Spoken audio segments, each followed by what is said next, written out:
traz em sua essência a identidade adventista. De fato, a igreja ela surge em paralelo com uma obra de juízo no santuário. Cristo, ao ressuscitar, esteve com os discípulos ainda 40 dias.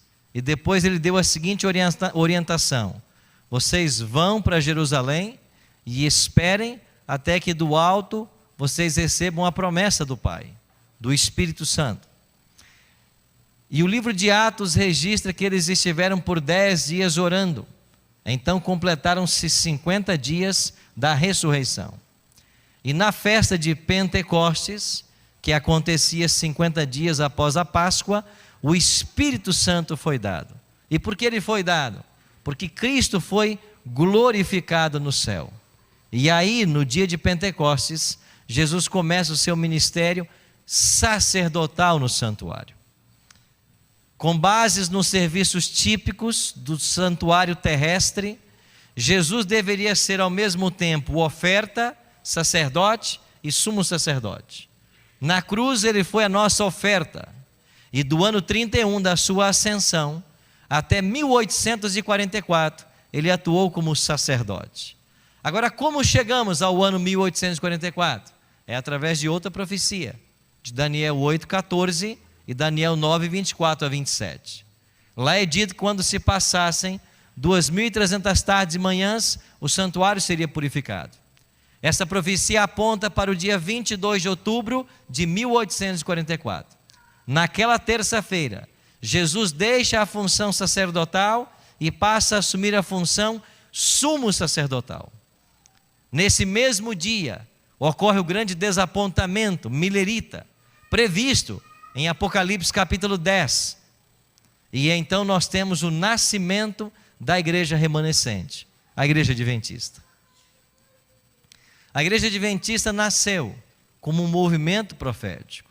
E diferente de todos os outros movimentos religiosos, nós não paramos na cruz, nós vamos para o santuário. E justamente por não pararmos na cruz e irmos para o santuário, somos acusados por alguns de que nós pregamos um sacrifício que não foi todo suficiente na cruz. Mas isso não é verdade. O que as pessoas devem compreender é que quando o pecador levava a sua oferta até o santuário, ele colocava a mão na cabeça do animal, confessava o seu pecado na presença do sacerdote, e então ele matava a vítima. Ele voltava para a sua tenda perdoado, mas a expiação não terminava aí.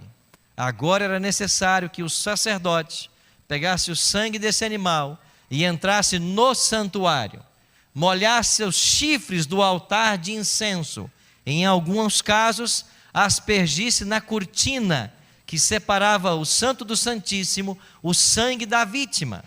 Assim se completava a expiação. Este ritual ensina que ao Cristo morrer na cruz, a sua morte foi toda suficiente. De uma vez por todas ele pagou o preço do nosso pecado. Mas o termo expiação é mais abrangente.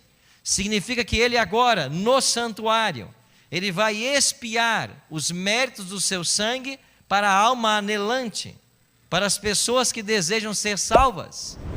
Então Cristo morre, e com a morte dele, a salvação tornou-se acessível a todos.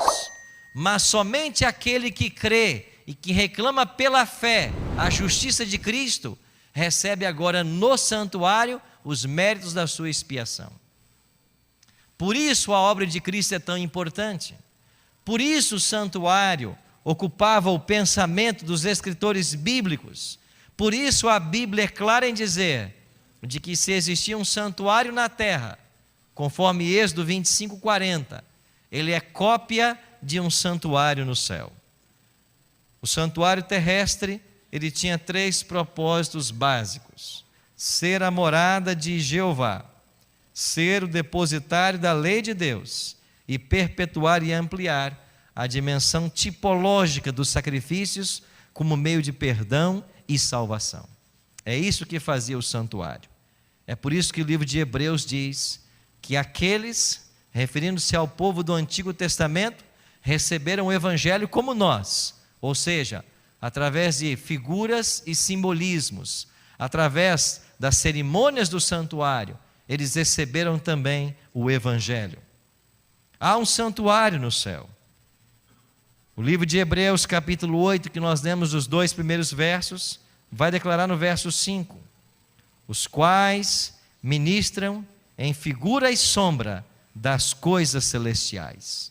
Assim como foi Moisés divinamente instruído quando estava para construir o tabernáculo, pois diz ele: vê, faça todas as coisas de acordo com o modelo que te foi mostrado no monte. E o modelo visto por Moisés no Monte Sinai foi o templo celestial. Nesse santuário, Jesus iniciou